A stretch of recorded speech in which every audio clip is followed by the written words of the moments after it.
Morning or good afternoon, whatever time you're listening to this video. Um, I said I'd upload a short video kind of going over the solutions for the coding challenges I gave you to get you ready for the exam. So I'm going to go through some of those now, probably the first nine, as quick as possible. So I'll try to fly through them. If at any point just pause when you need to, and obviously at the end I'll upload the link for the solution so you can obviously then compare your code after. So the first one says, write a program that asks the user to guess a number between 1 and 10, and they keep asking until they get it correctly. So the first one is set a sequence number to 7, and we're going to use a while loop. So we can say secret answer, we call it secret answer equals 7, and we might set our I don't know, we might set our guess to just a blank string.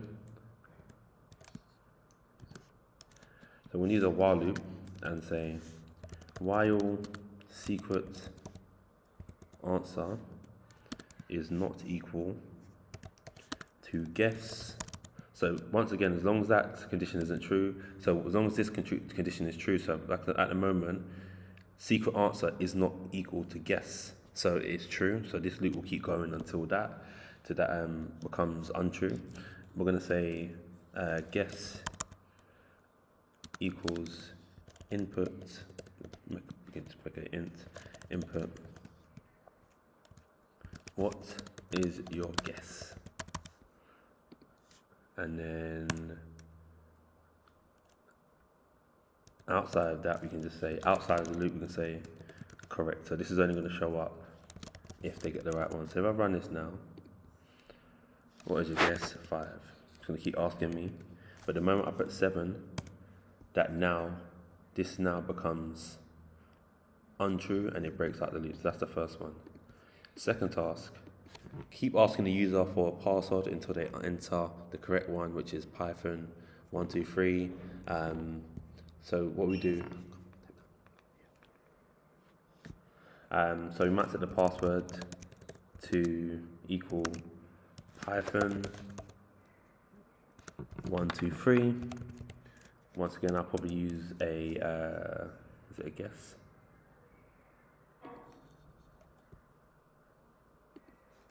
Correct, this is correct, underscore.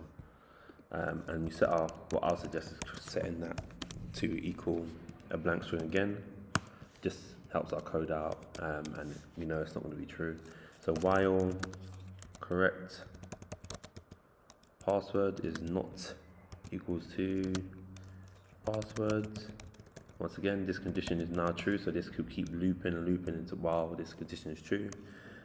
Password enter is equals input. We don't need to do an integer or int because we're dealing with a string now, not numbers. What is your password? Excellent. And then once again, I'll do it outside the string just for clarity, correct. You may enter. So if at the moment, there shouldn't be any errors with that. So guess what is your password? It's asking, if I type glue, I'm going to say it again, keep entering. The moment I pick Python 123, correct, you may enter. I saw some of us, instead of getting rid of this here, and instead of writing it, they just put Python 123, which, yeah, it will be correct, it will still work. Let's see. Why Python is not equal to Python. Oh, sorry, I deleted the wrong thing. That should be correct. No, what am I doing? So this would be by pass. Some of you had it like this, but once again, for me, it's not dynamic enough. And if you wanted to, the moment I enter Python 123, the moment if a user wants to change the password, they have to change the code here, which you'd probably be better avoiding. If you don't like this, you just change the password here, and this line of correct code here would be correct as well. But that's my suggestion. completely up to you. The last one is ask a user for a starting number, then count down to 0 using a while loop. So we can go start num, and we could input, we could start to input, let's do a blank string again. So it's not set to anything. And we can say while start num. Remember, there's multiple ways to do the same thing, but obviously this is the way I'm choosing. But if your way of doing it is correct, then go ahead.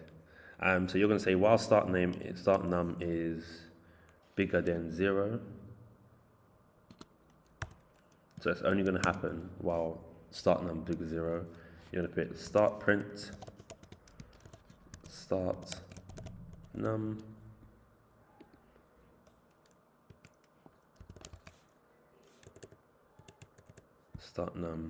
and then what we're going to do is start num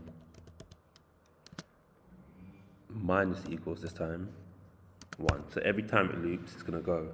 There's a better way to do this. While start num equals what's the best way? Let's say input symbol here. Int input. What is your start number? So when I enter the start number, so give them 7, for instance. Enter 7, and every time it loops, for instance, it's going to take this person time. It's going to print out the 7, which is here. Because we know start number is bigger than 0. If in the occasion we put 0 here, it shouldn't do anything. But like I said, if we put our 7 back, run it again, it counts down every single time, prints out, counts down. And the moment that this isn't true anymore, that's when it loops out. Did it count down to 0 or just count down?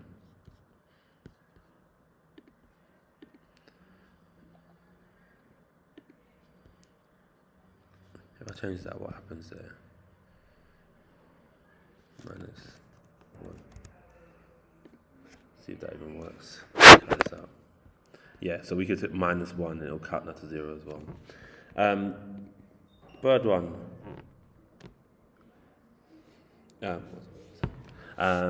The third one we're going to we're using our functions. It says write a function that greets, called function greet, that prints out hello and a name. So the way you work about it is, when we do our functions, is def, we call it greet, and in this box is our parameter. This is what we're going to require from the user. We're going to put a name. So here I'm just going to put simply print hello, and we could just use concatenation for this, name. So it's going to print hello, name. So at the moment, functions, nothing's going to happen unless we call it. So if we call it now, we'll greet with a name, for instance. If I put, I don't know, name with G. But if I put John and I run our function, I call it with an argument, it will come up as hello, John. Let's see if I can